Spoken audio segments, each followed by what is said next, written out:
네, 안녕하세요. 목소리 들리시나요?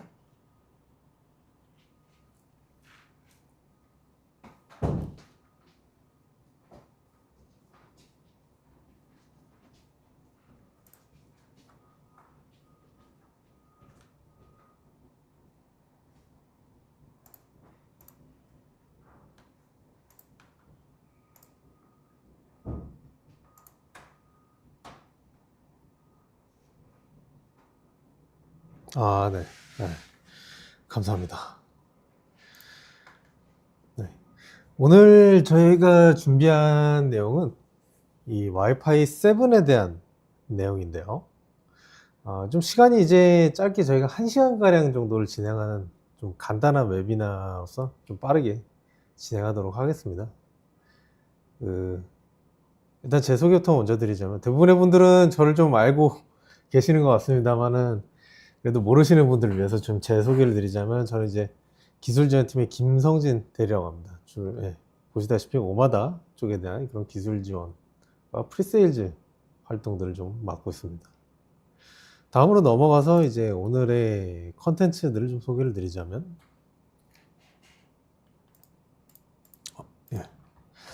자, 가장 먼저 저희가 이제 와이파이 7이라는 주제로 웨비나를 진행하기 때문에 근본적으로 와이파이 7이 무엇인지에 대해서 좀 소개를 드릴 거고요.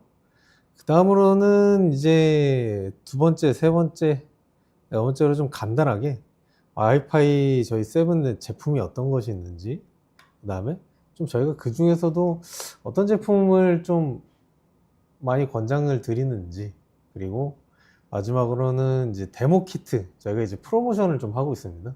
데모 키트라고 하면 실제로 고객들한테 팔고자 하는 그런 제품이 아니고요. 이제 저희 파트너사분들께서 저희 제품에 대해서 뭐 소개를 하거나 보여주거나 시연을 하실 필요가 있지 않습니까? 그럴 때를 그런 경우를 대비한 이런 데모 키트에 대한 프로모션을 좀 진행하고 있고요. 그리고 이제 다섯 번째로는 저희가 이번에 새로 이제 업그레이드를 하게 된 오마다 6.0, SDN 6.0이죠.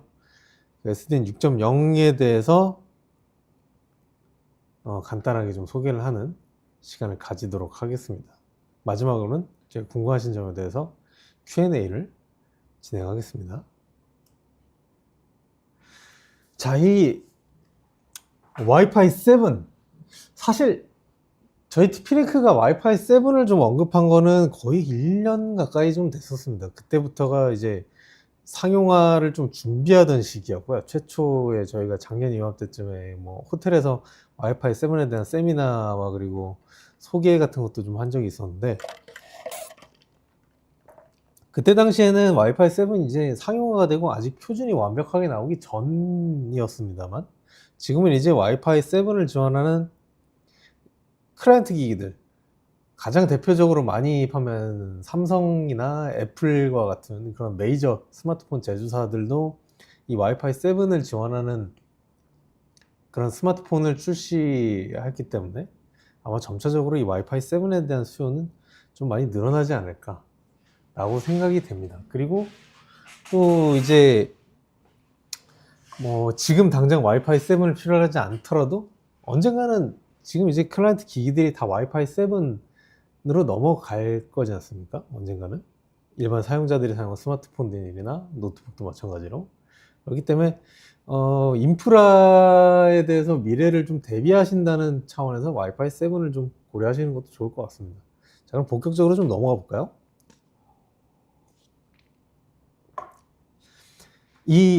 지금 이 표는 이제 옛날에 와이파이 4, 5, 6 그리고 7까지 이어져 오는 각 와이파이 표준에 대한 비교인데요. 뭐 간단하게는 와이파이 7은 이제 6에 비해서 이렇게 좀 높은 대역폭과 그 다음에 6GHz는 6이랑 같죠. 그 다음으로는 주요 쟁점은 6 때까지는 이제 160MHz의 대역폭만 지원하는 거에 반해서 와이파이 7부터는 320MHz까지 지원을 합니다. 근데 좀 주의하셔야 될 점은 이 320MHz는 5GHz까지, 네, 안녕하세요. 5GHz 4까지는 이 320MHz가 지원이 안 됩니다. 와이파이 7에서도. 이 320MHz의 대역폭은 6GHz 대역에서만 쓸 수가 있어요. 그 점은 좀 유의하셔야 될 것 같고요. 왜냐면 5GHz가 320MHz 정도의 대역폭을 쓸 수 있을 만큼 그런 채널의 그 범위가 그렇게 넓지가 않습니다. 그럼 DFS 채널을 포함하면 좀 넓지 않느냐라고 하실 수 있는데, DFS 채널을 포함해서 이제 채널 본딩을 하기는 좀 그렇죠. 그리고 이제 1024 캄에서 4096 캄으로 넘어가면서 이제 이런 효율성들을 좀 더 높일 수가 있게 되었고요. 그 다음에 최대 8x8에서 16x16으로 해서 최대 8개 스트림만 쓸 수 있었던 것을 16개 스트림까지 쓸 수 있도록 좀 증가가 됐고요. 또 RU, 그 다음에 멀티 RU라고 해서 이제 이런 개념을 또 새롭게 와이파이 7에서 발전시킨 그런 부분들이 있습니다. 근데 지금 위에서 설명드린 것들은 대부분 와이파이 6를 기준으로 와이파이 7으로 넘어오면서 더 발전을 시켰다고 볼 수 있는 그런 부분들인데 반해 이 MLO, 멀티링크 오퍼레이션이라는 건 와이파이 7에서 완전히 새롭게 태어난, 완전히 새롭게 생겨난 그런 기능이거든요. 이 MLO가 어떻게 보면 와이파이 7에서의 가장 핵심적인 파트이기도 합니다. 그래서 오늘 이따가 제가 다른 부분도 뭐 간단하게 설명을 드리겠지만 이 멀티링크 오퍼레이션이라는 거에 대해서 좀 핵심적으로 좀 설명을 드리도록 하겠습니다. 제가 보기엔 다른 부분은 다 괜찮은데 오늘 웨비나에서는 이 멀티링크 오퍼레이션이 무엇인지에 대해서만 알고 가셔도 충분히 좀 의미 있는 웨비나가 아닐까라는 생각을 합니다.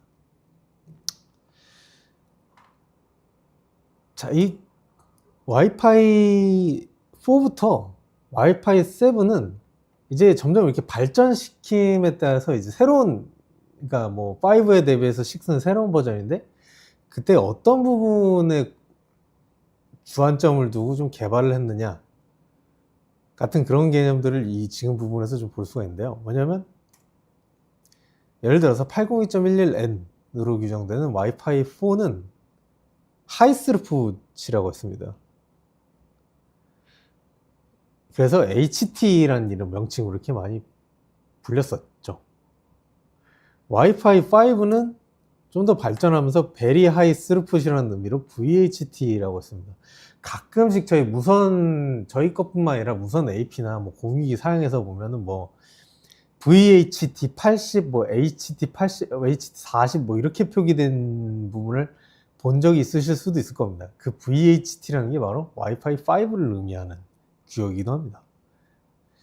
그런데 와이파이 4는 하이 스루풋, 처리량이죠. 속도를 의미합니다. 근데 와이파이 5는 베리 하이 스루풋이라고 했습니다. VHT라고 하죠. 네. 근데 와이파이 4랑 5는 이렇게 하이 스루풋이라고 해서 점차 이제 처리량을 늘리는 방안으로 이렇게 좀 고안됐음을 명칭을 통해서 알 수가 있는데,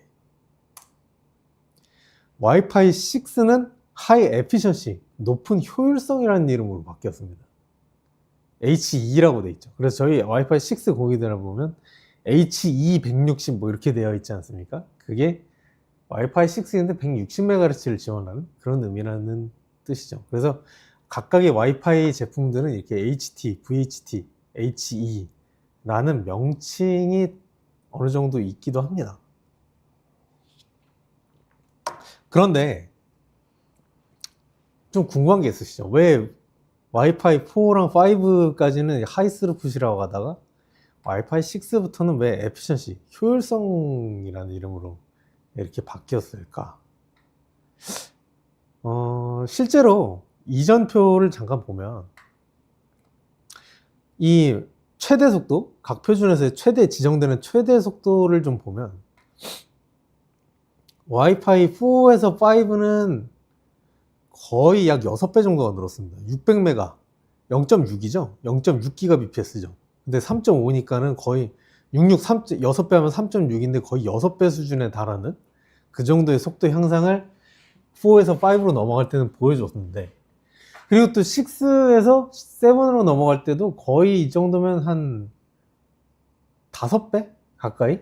네, 거의 5배 가까이 되는 속도 향상의 수준을 보여줬거든요. 근데 5에서 6로 넘어갈 때는 3.5에서 9.6, 3배가 좀 안 되죠? 한 2점 몇 배 정도 되는 거죠, 사실. 그러니까 2점 몇 배 정도 되는 수준의 속도 향상밖에는 보여주지 못했습니다. 5에서 6로 넘어갈 때. 근데 사실 이건 제 사견입니다만, 가끔씩 제가 세미나 할 때도 많이 말씀드리는 부분인데, 이렇게 와이파이 6가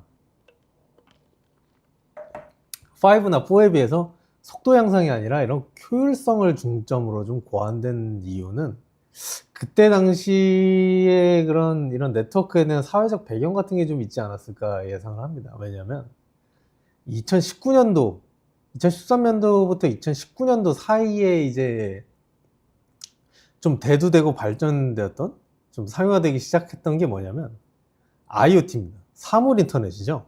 뭐냐면 이제 사물 인터넷이라고 하면은 뭐냐면은 기본적으로 이제 네트워크를 사용하는 전통적인 기기들은 이런 노트북, PC들이나 스마트폰 같은 이런 기기들만, 실제로 인터넷을 주로 이제 웹서핑이나 이런 사용자들에 대한 그런 기기들만 인터넷에 연결하는 것이 전통적인 그런 네트워크에서의 개념이었는데, 그런데 지금은 저희가 이제 세탁기, 냉장고, 뭐 공기청정기, 뭐 심지어 요즘에 현대자동차나 기아자동차도 이제 어플로 원격으로 시동 켜고 끌 수 있지 않습니까?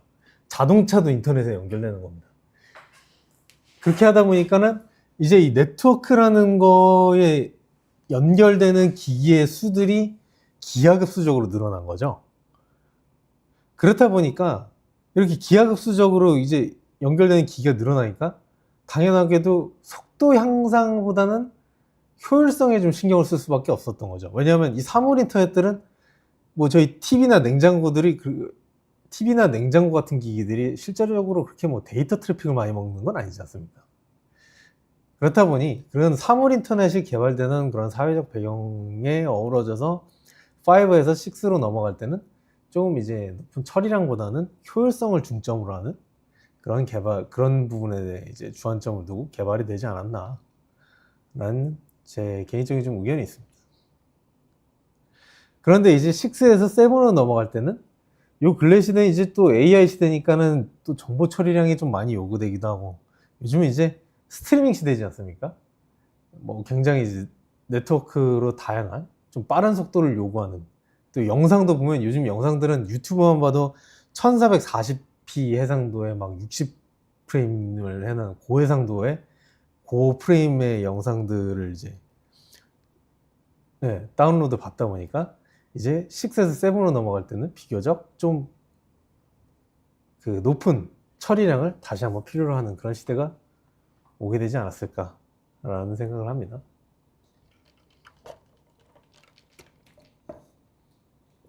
그래서 와이파이 6까지는 이렇게 효율성을 중심으로 좀 개발이 되었으나, 와이파이 7부터는 EHT라는 명칭으로 Extremely High Throughput이라고 해서 이제 굉장히 높은 처리량을 좀 지향하는 그런 부분에 대해 그런 부분에 이제 지향점을 두고 개발이 되었다라고 보실 수 있겠습니다. 자, 그러면 이제 다음으로 좀 넘어가자면, 아까 말씀드렸다시피 이제 와이파이 7은 와이파이 6가 높은 효율성을 중점으로 개발이 되긴 했으나, 어쨌든 간에 7으로 넘어가면서 안정성도 좀, 효율성도 조금 높인 부분이 있고요. 그 다음에 이런 MLO나 멀티아이를 통해서 지연율도 좀 많이 내려는 부분이 있고요. 그 다음에 320MHz를 통해서 대역폭 또한 많이 발전시킨 부분이 와이파이 7의 특징이라고 볼 수 있겠습니다. 자, 그럼 본격적으로 아까 제가 좀 강조드린 MLO라는 거를 설명을 드리도록 하겠는데, 이제 이 MLO라는 걸 좀 설명드리기 전에 이제 사전적으로 이제 지식을 좀 설명드리자면, 아시는 분들은 아시겠지만 이 유선통신은 전기 신호를 매개체로 하고 무선통신은 전파를 매개체로 하지 않습니까? 이 유선통신과 유선 이더넷 통신과 무선 와이파이로 하는 무선 이더넷 통신은 차이점이 있는데, 그 유선 이더넷 통신은 전이중 통신입니다. 무선은 반이중 통신이라고 하고요. 전이중 통신과 반이중 통신이 혹시 뭔지 잘 모르시는 분들을 위해서 좀 부가적인 설명을 드리자면, 전이중 통신은 수신과 발신을 동시에 하는 그런 겁니다. 가령 저희 스마트폰으로 다른 사람과 통화를 하면 제가 말하는 걸 전달함과 동시에 상대방이 말하는 걸 들을 수도 있지 않습니까? 뭐 어쨌든 목소리가 겹치긴 하겠지만, 그래서 그렇게 송신과 수신을 동시에 할 수 있는 게 전이중 통신이고요. 반이중은 뭐냐면 일종의 무전기 같은 겁니다. 저희가 말을 하려고 키를 누르고 있으면 다른 사람이 말하는 걸 들을 수가 없고, 다른 사람이 이미 키를 누르고 얘기하는 걸 듣는 순간에 키를 아무리 눌러도 제가 보낼 수가 없죠. 그렇게 해서 수신과 발신 한 번에 둘 중에 하나만 할 수 있는 게 반이중 통신입니다. 와이파이는 이 반이중 통신 방식이거든요. 저희가 그래서 이제 많은 분들한테 좀 설명할 때, 유선에 비해서 무선이 이론상 절반의 속도밖에 이론상으로, 물론 실제로는 그보다 좀 잘 나오는 경우도 있긴 합니다. 이론상 절반의 속도밖에 이제 나올 수 없다라고 말씀드리는 이유가 바로 여기에 있습니다. 송수신을 동시에 하는 거에 비해서 하나의 채널을 가지고 송신과 수신을 번갈아 가면서 하면은 당연히 유선의 속도를 따라가기가 좀 어려울 수밖에 없죠. 그래서 이제 이런 제가 지금 말씀드린 와이파이와 와이파이의 반이중 통신이라는 특징을 좀 배경으로 해서 설명을 드리자면, 기존의 와이파이 6까지의 무선 통신은 이 5GHz 아니면 2.4GHz, 6E에서 6GHz가 하나 추가됐으니까요. 이렇게 세 가지 대역 중에 하나의 대역에만 연결할 수 있었습니다. 하나의 클라이언트가. 그런데 와이파이 7에서는 이 MLO라는 기능을 사용하면 하나의 클라이언트가 6GHz, 5GHz, 2.4GHz에 이렇게 세 개의 대역에 동시에 연결할 수 있습니다. 사실 여기까지 설명을 드리면 이것 때문에 와이파이 7이 굉장히 높은 처리량을 낼 수가 있는 거구나 라는 걸 깨달으시는 분들이 좀 있으실 텐데, 당연히 그렇겠죠.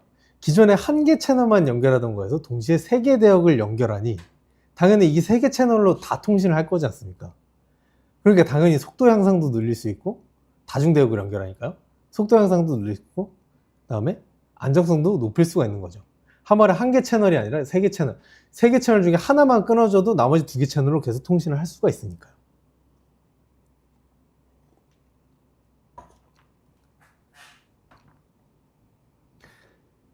근데 다만 이제 이 멀티링크 오퍼레이션을 꼭 사용해야지만 이렇게 MLO라는 걸 활용해서 다중대역으로 연결하는 게 가능합니다. 그러니까 그 와이파이 7 공유기들을 보면 저희 것도 그렇는데 다른 회사 제품도 아마 비슷할 거거든요.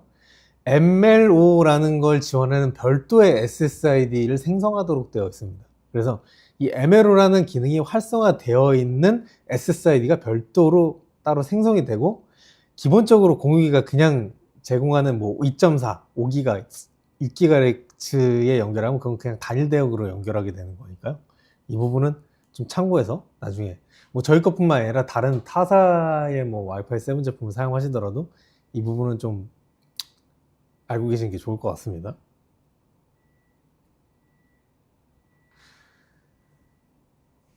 근데 좀 더 약간 이 멀티링크 오퍼레이션의 동작들이 이제 좀 모드가 한 가지만 있는 것은 아니고요. 좀 여러 가지 모드가 있습니다. 근데 그 중에서 가장 대표적으로 STR 모드라는 게 있고 eMLSR이라는 그런 모드가 있는데요. STR 모드라는 건 뭐냐면, 제가 여기 표시는 따로 해두진 않았지만 이 모드 1이 일종의 약간 STR 모드고요. 이 STR 모드는 뭐냐? 이렇게 다중 대역으로 연결했을 때 이 두 가지 채널을 다 일종의 합쳐서 이 두 가지 채널을 다 합쳐서 그냥 보낼 때는 보내기만, 받을 때는 받기만 하도록 사용하는 겁니다. 사실 이 STR 모드는 어찌 보면은 여전히 반이중 통신 방식이라고 볼 수가 있겠죠. 양쪽 채널을 통해서 보내기만 하고 양쪽 채널에서 받을 땐 받기만 하는. 다만 이렇게 했을 때는 지금 보시다시피 다중 채널로 데이터를 좀 보내기도 할 수 있지 않습니까? 그렇다 보니까 한 개 대역에서 데이터를 보내지 못하더라도 다른 대역으로 데이터를 보내니까 이런 통신의 안정성을 좀 향상시킬 수 있는 부분이 있고요. 두 번째는 이 MLSR 모드라는 건데요. 이 MLSR 모드는 다중 대역으로 연결했을 때 한 개 채널로는 송신을 하고 한 개 채널로는 수신을 하는 겁니다. 그렇게 이제 송신과 수신을 각각 서로 다른 두 개의 채널로 보내면 아까 말씀드렸던 무선이 반이중이라고 하는 그 특성을 약간은 극복하게 되는 것이죠. 당연하게도 이제 채널로 수신과 송신을 동시에 할 수 있게 되면 어느 정도 이제 속도의 향상을 좀 노려볼 수 있는 그런 특징이 있기도 합니다. 근데 이 STR 모드나 이 MLSR 모드는 클라이언트 기기 제조사에 따라서 좀 다르거든요. 클라이언트 기기에 따라서 어떤 거는 STR 모드만 지원하고 어떤 거는 MLSR 모드는 지원 안 하고, 거꾸로 어떤 거는 그 MLSR 모드만 지원하고 STR 모드만 지원하는 그런 경우가 있을 수도 있습니다. 그래서 모든 클라이언트 기기들이 이 두 가지 모드를 다 지원하지는 않을 수도 있습니다. 물론 다 지원하는 제품들도 있긴 하겠지만, 네. 그래서 그런 부분들은 클라이언트 기기의 특성을 타는 것이기 때문에 이 부분도 꼭 한번 주의해서 기억해 주시는 게 좋을 것 같습니다. 자, 다음 와이파이. 그래서 결론적으로 정리를 해보자면 어째서 와이파이 7인가? 당연히 이제 높은 속도, 와이파이 6에 대비해서 이제 높은 속도를 좀 가지고 있고요. 그다음에 당연히 이제 낮은 지연율을 통해서 이제 네트워크의 좀 안정성을 확보할 수 있고, 좀 넓은 캐파, MLO 같은 기능을 통해서 이제 높은 캐퍼시티를 가지고 좀 대역폭도 많이 끌어올 수 있는 거죠. 그래서 사실 이 와이파이 7은 한국은 사실 이제 세계적으로 되게 저희가 좀 자부심을 느끼는 것 중에 하나가, 한국은 네트워크 인프라가 굉장히 좋은 국가 중에 하나지 않습니까? 거의 뭐 제가 보기에는 세 손가락 안에 드는 수준인 것 같은데, 이 다른 나라 같이 뭐 이제 이런 네트워크 인프라가 별로 좋지 않아서 아직도 뭐 많아봐야 1기가 500메가 회선을 쓰는 그런 환경들이 많은 다른 국가라면은 아마 저희가 이런 와이파이 7 제품을 강조드리고 또 소개하고 이런 세미나를 많이 열지는 않았을 건데, 한국은 그래도 이제 점차 좀 노후화된 건물은 아직 설치를 못하고 있지만, 한국에서는 벌써 이제 새로 지어진 건물들은 내부 네트워크 인프라 안에 뭐 케이블도 포설한 게 6A급 이상의 케이블을 연결함으로써 이제 텐지를 사용할 수 있는 그런 인프라도 좀 설치가 되고 있고요. 그런 것들이 점차 늘어나고 있죠. 그렇다 보니 그런 인프라에 대비하기 위해서도 똑같이 이런 와이파이 7을 지원하는 높은 이제 효율성과 이제 높은 처리량을 지원할 수 있는 와이파이 7 인프라를 한번 고려해 보시는 것도 나쁘지 않은 선택이다 라는 말씀을 좀 드리고 싶습니다. 그래서 이제 저희 그 오마다 와이파이 7, 저희 와이파이 7 제품들에 대해서 좀 간단하게 소개 드리고자 하는데요. 앞서서 이제 저희 와이파이 7을 기술적인 부분을 좀 설명드렸으니까 당연히 어떤 걸로 어떤 저희 제품으로 이제 와이파이 7을 좀 구축할 수 있는지도 설명을 좀 드려야 되지 않겠습니까? 네. 이번 세미나에서 처음 이제 저희 제품을 좀 접하시는 분들을 위해서 좀 설명을 드리자면, 이제 저희 제품 AP들은 이렇게 크게 한 4가지 정도로 좀 구분을 하고 있습니다. 간단하게 이제 기본적인, 가장 일반적인 거죠. 실내에서 사용할 수 있는 천장에 부착해서 사용하는 용도고요. 벽면형이라 그래서 이제 천장이 아니라 이제 그 벽면에 부착해서 월타입으로 사용하는 이런 벽면형 AP가 있습니다. 이 천장형 AP와 벽면형 AP는 실내에서 사용하는 AP들이고요. 이 실외형 AP는 당연히 야외에서 사용하는 걸 감안해서 고안된 제품들입니다. 브릿지는 뭐냐면 두 가지 이제 유선을 설치해야 되는데, 근데 이게 물리적인 여건상 유선을 설치할 수 없는 그런 구간을 무선으로 대체하기 위해서 사용되는 제품들입니다. 원래는 저희가 이제 브릿지 제품도 와이파이 5를 기반으로 이제 설계된 제품들이 있는데, 근데 그 제품들이 이제 브릿지 사이에 낼 수 있는 최대 속도가 867Mbps 밖에 안 되다 보니까 속도가 좀 낮다라는 그런 그 피드백이 있었기에, 그런 피드백을 좀 충족하기 위해서 이제 빔 브릿지 7 키트라는 차후에 한 4기가, 5기가 정도를 브릿지 사이 구간의 속도가 한 4기가, 5기가 정도를 지원하는 그런 브릿지 제품을 좀 출시를 준비하고 있습니다. 그래서 이 부분은 저희 제품에 대한 약간의 세부적인 사양들이 들어가 있는 그런 표인데요. 좀 안타깝게도 EAP783은 단종이 되었습니다. 이제 본래는 이제 2개의 이 텐제 포트를 가지고 있는 그런 제품이었는데, 다만 이 EAP783을 대체하는 용도로 이제 향후에 오마다 캠퍼스 쪽에 이 EAP783과 동일한 사양을 가진 제품이 또 출시가 될 거니까요. 좀 너무 아쉬워하지는 않으셨으면 좋겠습니다. 동일한 사양을 지원하는 그런 제품이 나올 예정이고요. 그 다음으로 이제 이 783이 단종됨에 따라서 787이 가장 좀 고사양인 제품으로 좀 나타나게 되었습니다. 그래서 기본적으로 대부분의 저희 와이파이 7 제품은 이렇게, 지금 여기 보시면은 B192U라고 되어 있는 사양들이 있는데, 한국은 US 버전의 하드웨어를 기반으로 출시를 하기 때문에 EU 버전은 보실 필요가 없습니다. 한국에 출시되는 건 이 B15000, 11000, B5000 기준으로 출시가 된다고 보시면 될 것 같습니다. 그래서 이제 저희 보면은 이제 B15000, B11000급의 제품들은 트라이밴드를 지원합니다. 6GHz까지 지원을 하는데, 근데 사실 이 와이파이 7 제품들이 아직은 좀 많이 가격이 좀 있지 않습니까? 6GHz를 지원하고 또 10G까지 지원하는, 2.5G까지 지원하는 이런 제품들이다 보니까 저희가 그 듀얼밴드 6GHz를 지원하지 않는 그런 와이파이 7 AP들을 좀 출시를 했는데요. 이런 제품들을 좀 출시를 한 연유는 좀 제가 예상하기에, 저도 이제 뭐 사실 공식적으로 저희가 이런 컨셉이다 라고 이렇게 전달받은 적은 없습니다만, 아직까지는 이 와이파이 7 제품들이 있는데, 지금까지는 아직 와이파이 7 클라이언트들이 그렇게 많지는 않습니다. 아직 그렇게 많지는 않아요. 그렇다 보니까 와이파이 6E를 지원하는 제품들, 클라이언트 기기도 그렇게 많지 않다 보니까 6GHz에 대한 수요가 그렇게 많지는 않았습니다. 생각 밖으로. 그렇다 보니 저희도 이제, 그렇다면 6GHz를 굳이 필요로 하지 않고 가격이 좀 더 내려갔으면 좋겠다 라고 하시는 그런 분들의 수요가 있었기 때문에, 이렇게 듀얼 밴드를 지원하면서 6GHz를 좀 덜어내고 가격을 좀 낮춘 이런 제품들이 고안이 되어서 출시가 되지 않았나 라는 그런 저의 예상이 있습니다. 네.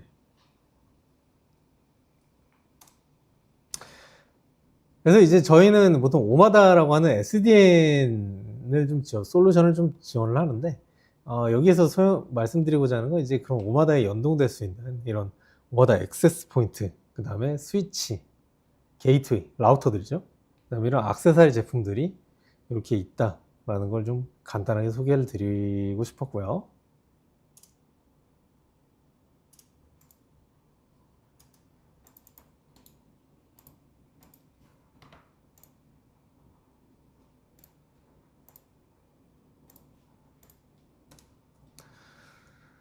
네. 저희가 좀 그 중에서도 좀 강조를 드리고 싶었던 것 중에 하나는, 두 가지가 있습니다.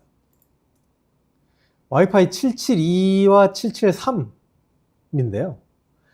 우선 772는 여기서 보셨다시피 11,000입니다. 여기 지금 소개가 되게 간단하게 나와 있는데 이게 뭐냐면 770과 비교해서 사양이 완전히 같은데 그냥 아답터만 안 들은 그런 제품이다라는 겁니다. 왜냐면은 거의 저희 대부분 AP들이 이제 PoE로 전원을 인입하시니까 사실 이 안에 아답터가 굳이 필요가 없는 경우가 많으시잖아요. 그런 경우를 대비해서 그럴 때는 요 아답터가 들어가 있지 않는 그나마 조금 더 가격이 저렴한 772 제품을 사용하시면 된다라는 의미에서 이렇게 아답터를 제외한 버전이 있는 거고요. 자, 그래서 772도 똑같이 이제 B11,000으로 트라이밴드를 지원하는, 여기는 와이파이 스피드업이 9.2라고 되어 있는데 이건 그 EU 버전을 기반으로 한 거라서 US 버전은 11기가입니다. 뭐 MLO를 사용하고 진짜 풀 대역폭 사용했을 때에 낼 수 있는 이론상의 최대 속도라는 거고요. 당연하게도 이제 멀티링크 오퍼레이션 MLO를 지원합니다. 다음으로는 이제 유선 포트는 2.5기가 포트를 좀 지원하고 있고 PoE, PoE로 파워를 이제 받을 수 있는 그런 특징을 가지고 있습니다. 그다음에 울트라 씬 디자인이라고 해서 이제 이 저희 AP들이 옛날에는 되게 두껍게, 제가 이제 입사했을 적 거의 한 3년 전만 해도 와이파이 6 AP들이 되게 좀 거대하고 컸었는데 요즘에는 이렇게 좀 슬림하게 많이 나옵니다. 두께가 그렇게 두껍지 않게. 그래서 천장에 달았을 때도 이제 툭 튀어나와 보이지 않더라고요. 많이 그런 특징이 좀 있고, 그 다음에 당연하게도 저희 오마다 컨트롤러 연동해서 사용할 수 있는 그런 그 중앙 집중식 관리가 지원된다는 그런 의미입니다. 723은 이제 듀얼 밴드고요. 이제 이 부분은 5기가, 최대 5기가 정도의 속도를 낼 수 있다는 의미고요. 마찬가지로 이제 PoE나 이제 저희 오마다 SDN 같은 WP3의 암호화 방식을 좀 보안을 지원하는 그런 특징을 가지고 있습니다. 다음은 영상을 하나 보실 건데요. 자, 이제 좀 앞서 설명드린 와이파이 그 아웃도어 와이파이 7에 있는 실외형 AP에 대한 그런 영상입니다. 잠깐만 보고 가시겠습니다. 네, 최대 10기가 정도. 트라이밴드를 지원하고 이제 최대 300제곱미터 정도의 농장이나 실외 장소, 그 다음에 빌딩 외부, IP68 등급을 가지고 있다는 그런 의미입니다. 또 월 마운팅도 되고 폴 마운팅도 되는. 네.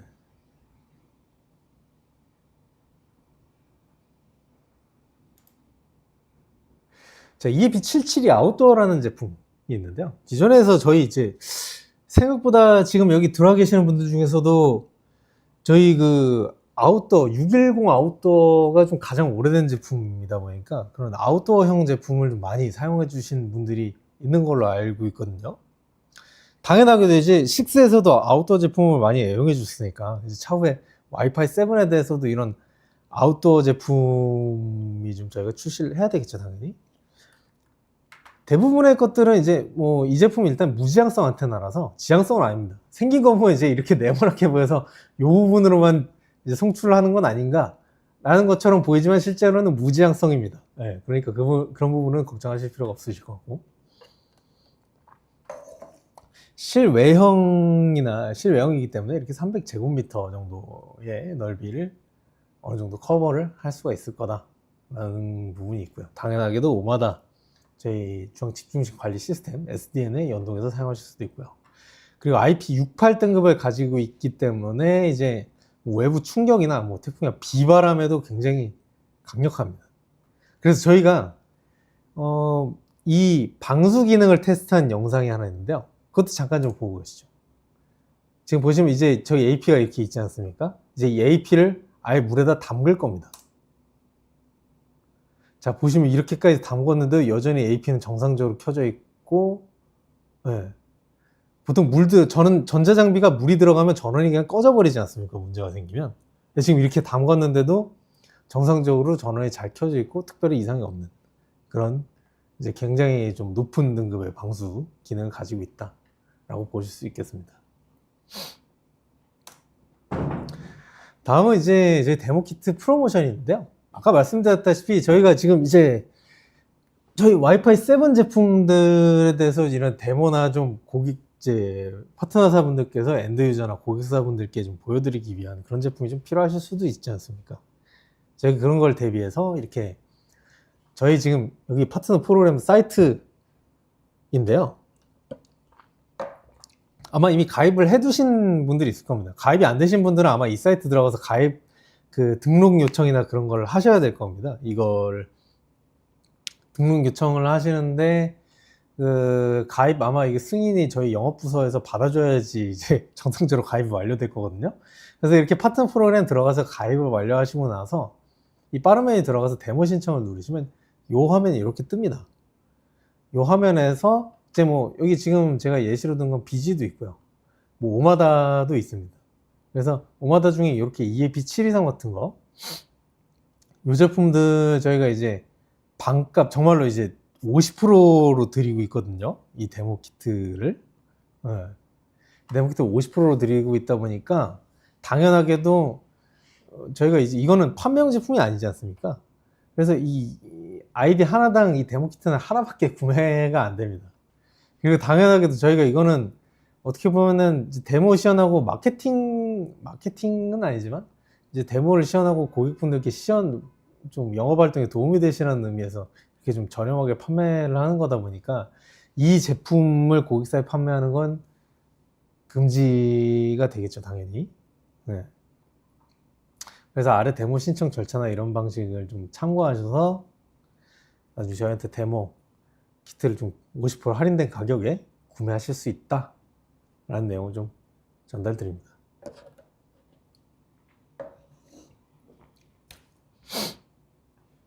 자, 이제 마지막으로 오마다 네트워크 6.0인데요.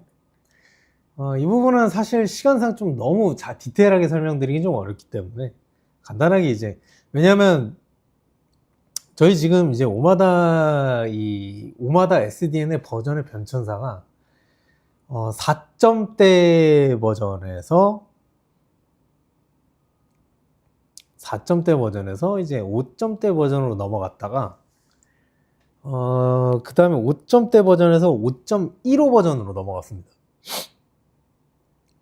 그 다음에 5.15 버전에서 이제 6.0으로 넘어온 건데,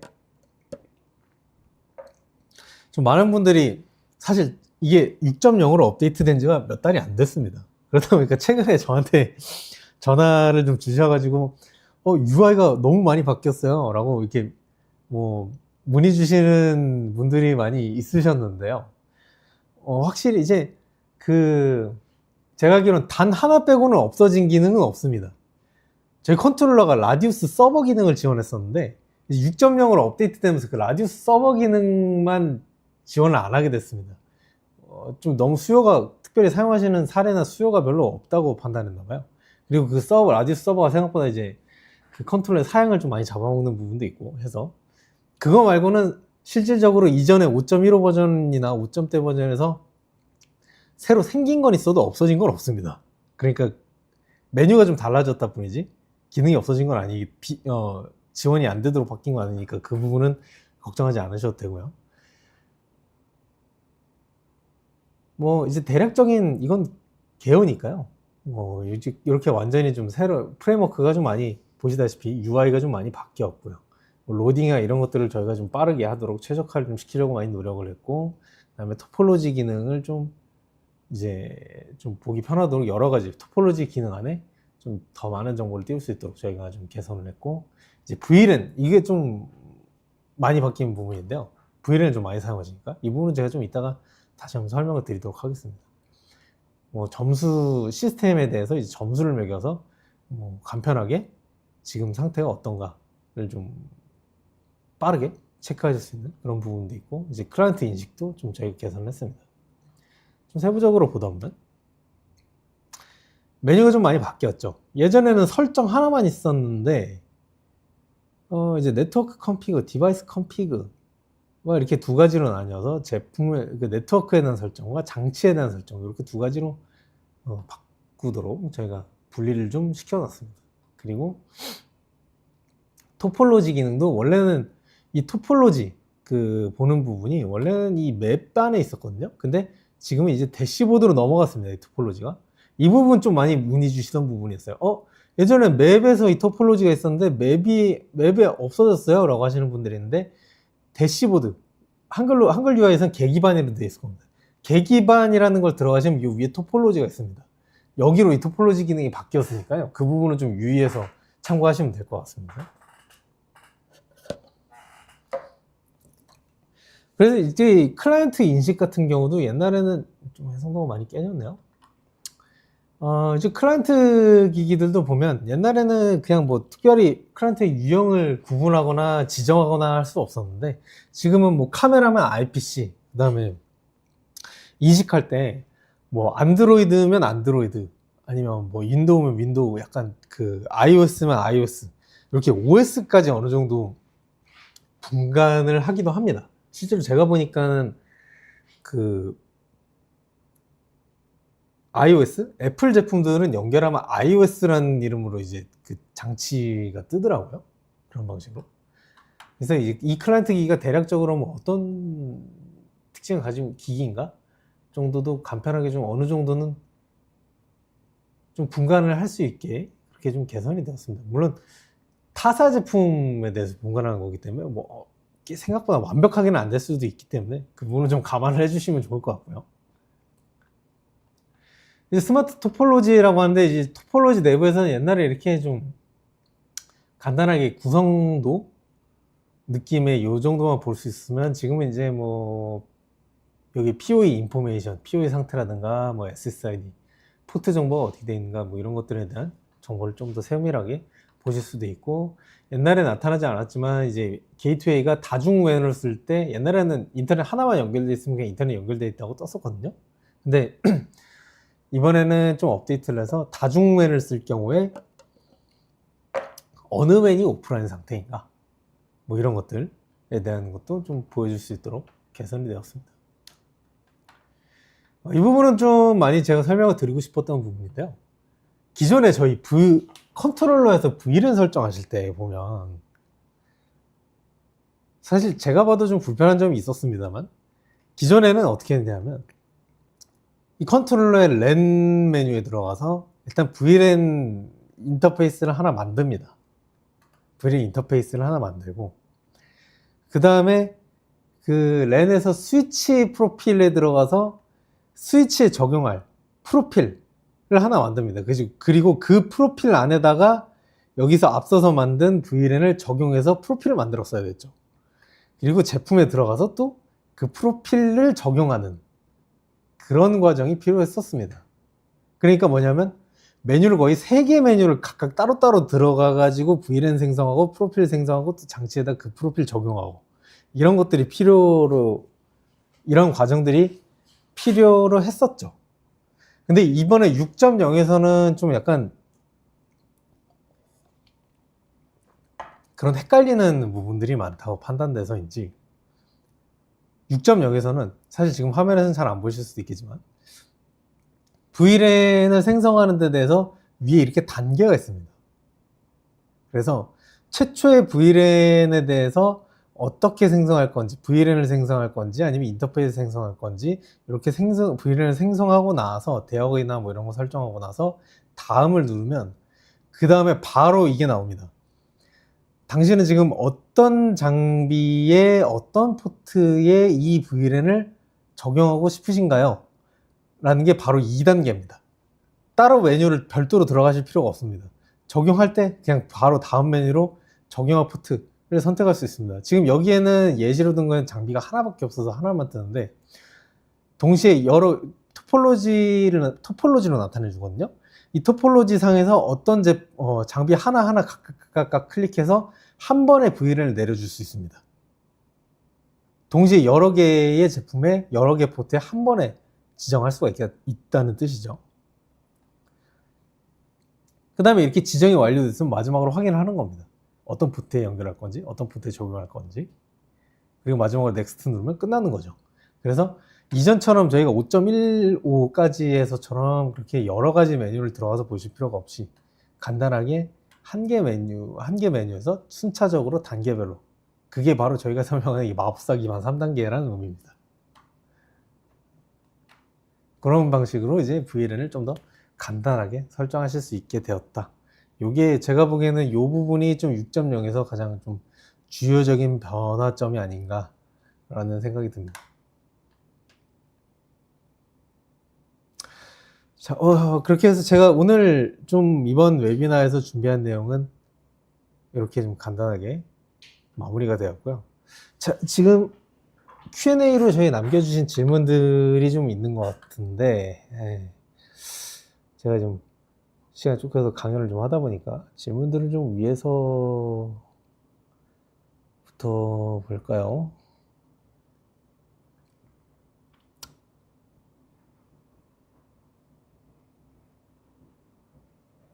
질문. 와이프점에 이제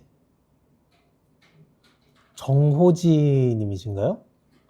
와이파이 7 전환에 대한 방안은 어떻게 세워야 하는가요? 기존 와이파이 6E 등 혼용하여 운영하면서 전환 시에 유의할 점. 전환에 대한 방안은 어떻게 세워야 되는지, 만약에 이 부분을 좀 문의하신다면은 저는 이제 두 가지 상황을 좀 분리해서 생각하고 싶은데요.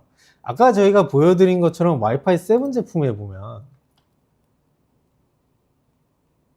지금 보시면 와이파이 7이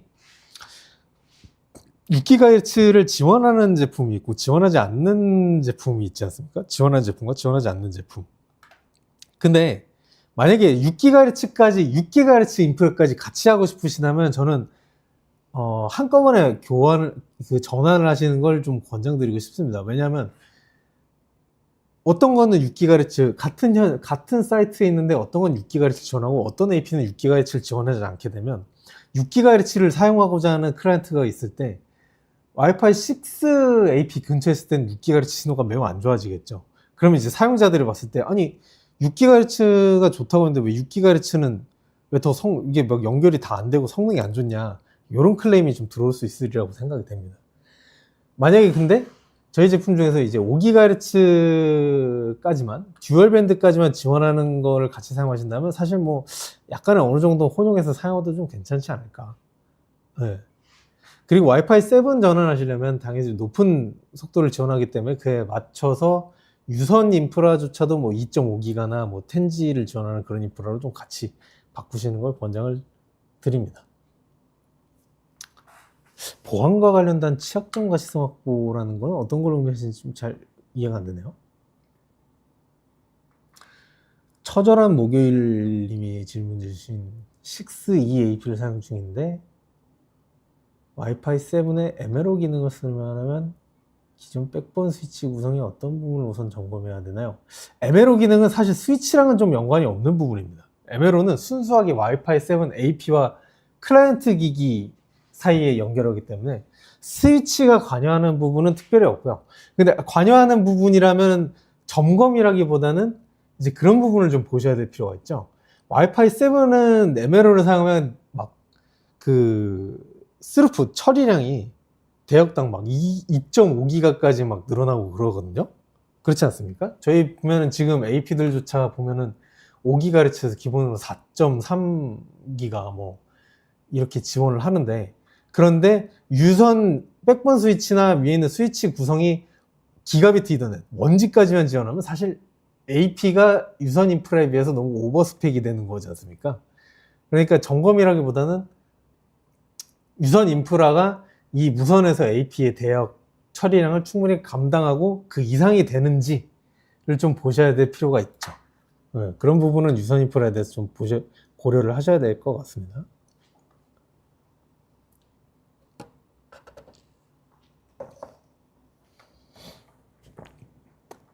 이제 보면은 중간에 조성영 님이 이제 질문하신 와이파이 7이 가장 빠른 연결을 가능하게 하는 핵심 기술 요소는 무엇이고, 이제, 요 보면은 이제 일전에 제가 설명드린 건데, 이 핵심 기술 요소는 MLO입니다. 기존 엔터프라이즈 와이파이 대비 혁신적이라고 구체적인 기능이라 저희 제품만의 뭔가 좀 특색을 말씀하시는 걸까요? 근데 일단 와이파이 7에서 얘 가장 혁신적인 거는 MLO입니다.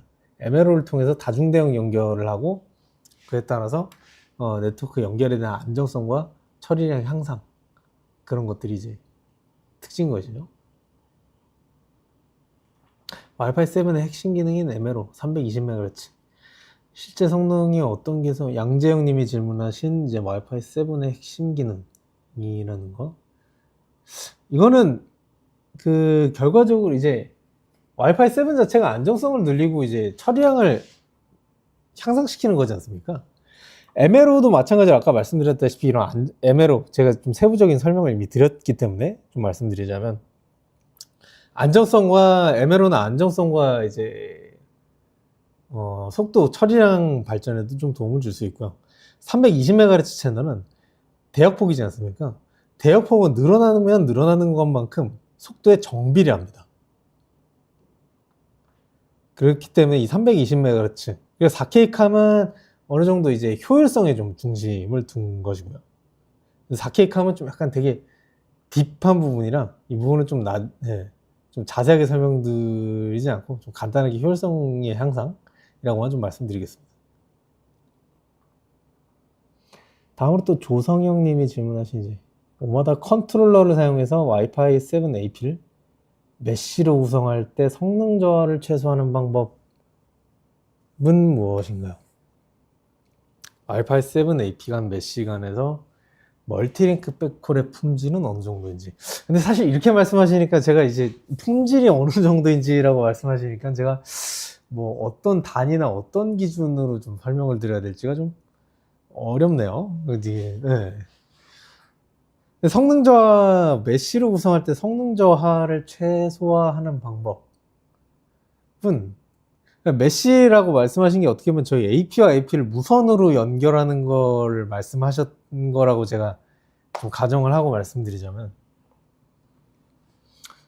간단합니다. AP와 AP를 무선으로 연결했을 때는 가운데 장애물이 좀 없어야 되겠죠. 네. 성능 저하를 최소화하려면 장애물이 일단 없어야 됩니다. 그 다음에 이제 그 메쉬 AP와 무선으로 확장이 되는 메쉬 AP와 유선으로 이제 연결하는 메인 역할을 하는 루트 AP들 간의 관계는 모든 메쉬 AP들은 루트 AP가 사용하는 채널을 따라가거든요. 그렇기 때문에 이때 이 메쉬로 구성하고자 하실 때는 메인 AP에서 최대한 채널 사용률이 적은 채널을 사용하시는 게 좋습니다.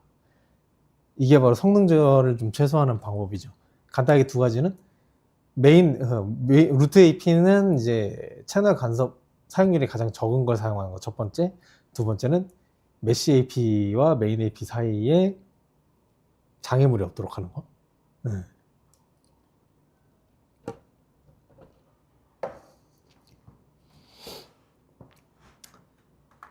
다음에 와이파이 7 AP 모델별 주요 스펙 차이 실내형과 실외형 AP의 설치 조건 및 환경 요구사항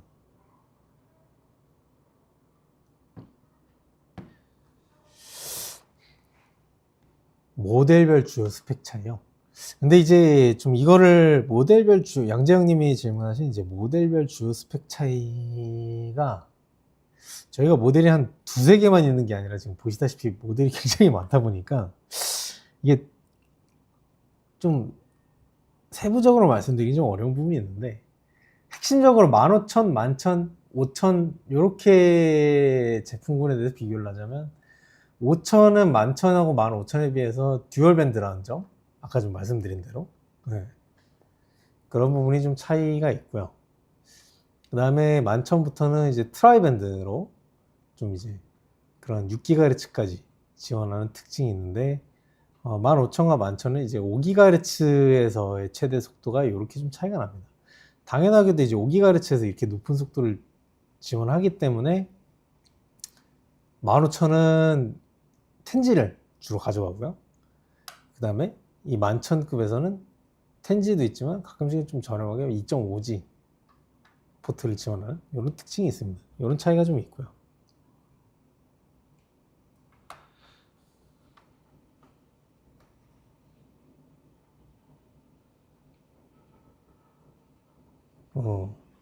프리앰블 펑처링 부분에 대해서 좀 질문을 주셨는데, 맞습니다. 지금 프리앰블 펑처링은, 근데 제가 오늘은 프리앰블 펑처링을 제가 설명을 드리지는 않았는데, 이 부분은 좀 약간 딥한 부분이라서 제가 시간상 제가 이 부분까지 설명드리기 어려워서 생략을 했는데, 맞습니다. 지금 말씀하신 대로 프리앰블 펑처링은 간섭이 발생한 채널을 대하고 이제 나머지를 활용하는 그런 기술인데, 지금 말씀하신 부분은 저희도 이제 어떻게 보면 저희 제품의 동작 프로세스와 관련된 부분이라서 저희도 좀 확인을 해봐야 될 것 같습니다.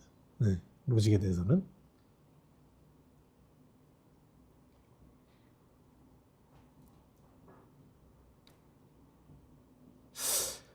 와이파이 7 AP 연결이 불안정할 때, 그 다음으로 또 조성영님이 질문 주신 와이파이 7 AP 연결이 불안정할 때 MLO 링크 우선순위를 어떻게 조정해야 하는지, 와이파이 6 클라이언트가 있는 경우에서 7 기능을接触하는 방법이 있는지. 근데 이 부분은 좀 어렵습니다. 왜냐하면 이 와이파이 7이라는 건 결국엔 802.11b2라는 표준을 이용한 그런 통신이라는 거거든요. 그래서 사실 와이파이 6 클라이언트가 와이파이 7 AP에 붙으면 뭐 당연히 아시겠지만, 와이파이 6 클라이언트와 와이파이 7 AP 사이의 연결은 802.11ax 방식으로 연결이 됩니다. 그래서 7 기능을 최적화할 수 있는 방법이라고 하시면 사실 그 부분은 거의 없습니다. 왜냐하면 애초에 와이파이 6 클라이언트는 와이파이 7 8011b 방식으로 연결할 수가 없다 보니까 그거는 좀 약간 어려운 부분이 있죠. 저희가 이제 좀 시간이 좀 오래 질문이 좀 많은데 Q&A들이 질문이 좀 많아서 제가 시간상 모든 질문을 좀 받기가 어려운 부분이 좀 있어서 지금 이제 알려주신 그런 질문들은 저희가 좀 나중에 종합해서 아니면 저희 메일이나 아니면 저희 영업부서를 통해서 좀 질문을 주시면 제가 다시 확인해서 좀 답변을 드리도록 하겠습니다. 예상외로 좀 저희가 질문이 좀 많이 있네요. 저희 글로 남겨주신 이 설문조사 나가시기 전에 한번 좀 부탁을 드리고요. 오늘 좀 질문에 대해서 전부 다 제가 답변 드리지 못해서 좀 죄송하고요. 나중에 좀 메일이나 아니면은 제 메일을 좀 알고 계신 분들은 저한테 메일로 좀 남겨주시면 제가 또 답변을 드리고, 아니면 여러 루트로 좀 남겨주시면 좋을 것 같습니다. 오늘 이렇게 웨비나 좀 참석해 주신 분들 좀 너무 감사하다는 말씀 좀 전달드리고 싶고요. 감사합니다. 오늘 웨비나는 좀 이렇게 마치도록 하겠습니다. 가시기 전에 설문조사 한 번만 좀 부탁드리겠습니다. 짧은 시간이었지만 좀 웨비나 좀 들어주셔서 되게 감사합니다. 이만 마치도록 하겠습니다. 감사합니다.